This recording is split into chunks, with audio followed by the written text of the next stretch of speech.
Sherrone Moore has been fired. He's been fired over a sex scandal at the University of Michigan. Sherrone Moore has been the head coach, I think, for 2 full seasons at the University of Michigan. He was personally kind of appointed or made the successor of Jim Harbaugh by Jim Harbaugh. You can remember the last year Jim Harbaugh was at Michigan. They won the national championship. Jim Harbaugh faced a suspension in 4 or 5 games, I can't remember.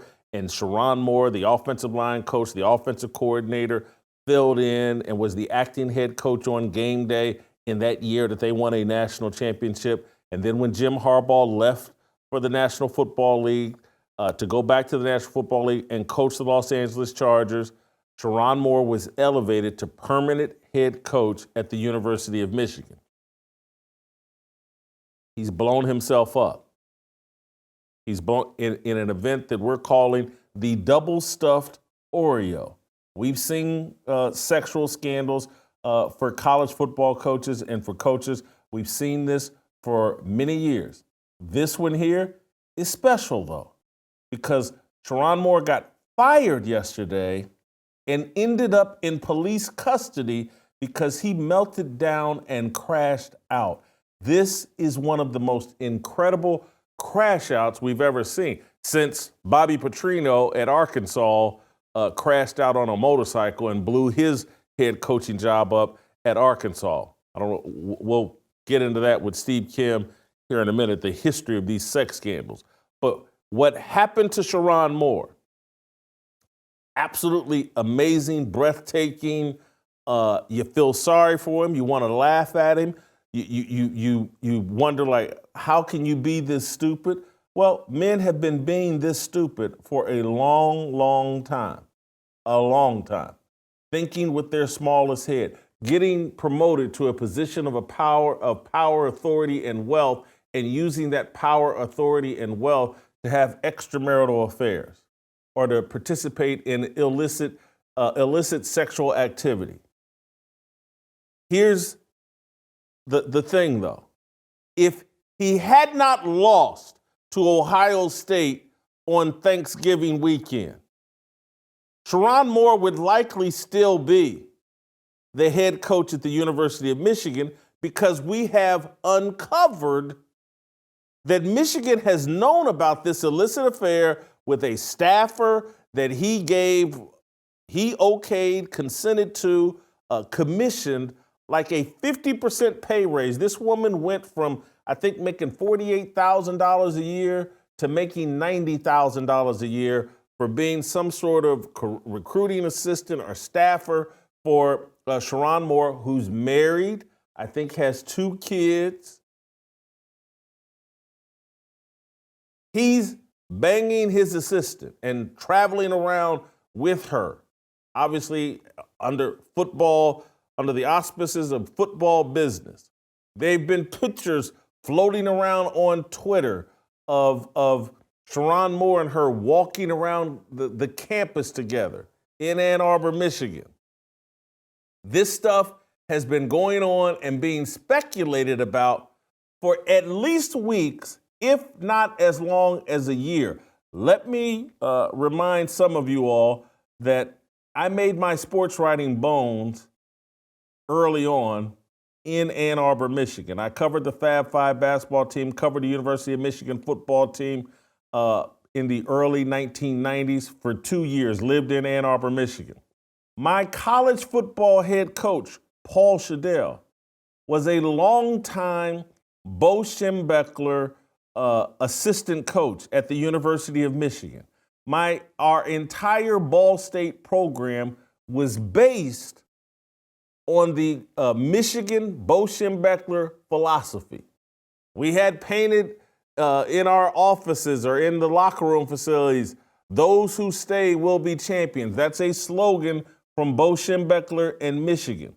My connection to Michigan, and let me go a little step further, Brady Hoke, former Ball State football player, former Ball State head coach, dear friend of mine, someone that I helped along with Bubba Cunningham, now the athletic director at the University of North Carolina.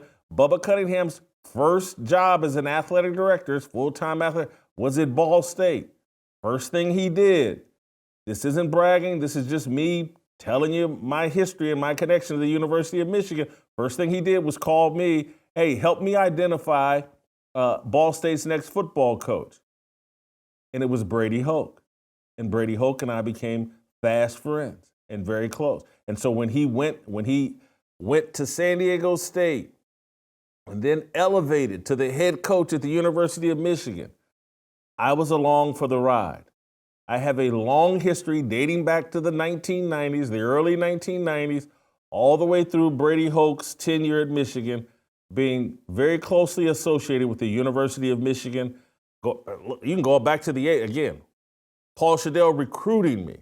He first came in 1983 or 1983 and recruited our football center of my high school team, a kid named David Herrick. And that's when he first became aware of me and then circled back the next year when he's the head coach at Ball State and began recruiting me to Ball State University. The Michigan, I joke over Twitter about me and the University of Michigan, and I joke over Twitter about it. Yeah, I played quarterback for Bo Schembechler at Michigan before transferring to Ball State. Anyway, I got a long history with Michigan. Know all the people involved. This scandal has been covered up for at least a month, if not a year. The rumors are, and it's circulated all over social media, and people have been talking about this behind the scenes, that Sherrone Moore impregnated this woman. This is what is being speculated and talked about and has been talked about for months. Impregnated this woman, talked her into ending the pregnancy, and then commissioned this pay raise for this woman. And now that he's lost to Ohio State, now it all comes out and Michigan has their excuse for moving on from Sherrone Moore. Let's go another layer here and let's deal with what's really being discussed, is that Sherrone Moore was an unqualified DEI hire from the jump, that there's no way he should have succeeded Jim Harbaugh, that Jim Harbaugh, having previously coached at for the San Francisco 49ers, having been the head coach of Colin Kaepernick. Jim Harbaugh is a great guy, a great coach, from my understanding, a great Catholic. But he's got a little tiny bit of woke in him.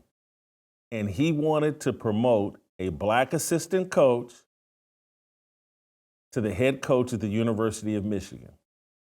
And so this whole thing connects to a lot of larger topics that we talk about on this show constantly. And we were just talking about earlier this week, last week, the week before, all of this forced DEI stuff and how it's blowing up in our face, and we need to cut it out. Ward Manuel, the black athletic director at the University of Michigan, he's coming under scrutiny and criticism because the rumors and the reports are, again, he's known about Sherrone Moore's irresponsible misbehavior for months, if not a year, covered it up, tried to sweep it under the rug. I want to start by reading a tweet from a guy named Robert Carrion. Robert Carrion. Back in the 1970s, he was a junior college quarterback recruit by Bo Schembechler to the University of Michigan. He never played at Michigan, but he was a scholarship quarterback at Michigan. He stayed very close to the program. He's someone that I spoke to this morning. He's very connected to the program, very connected to people that are super connected to the program. And I believe this is on December the 2nd. He tweeted out on December the 2nd, U of M scandal being covered up by DEI, AD Ward Manuel, and Board of Trustees. Sherrone Moore, first-time head coach and DEI hire, impregnated office employee. all actively covered up by the above.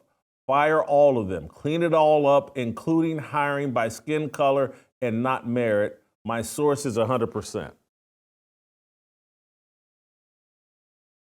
The mess of forced DEI, of not handing out jobs based on merit, but based on skin color, is blowing up in Ward Manuel's face and in the University of Michigan's face.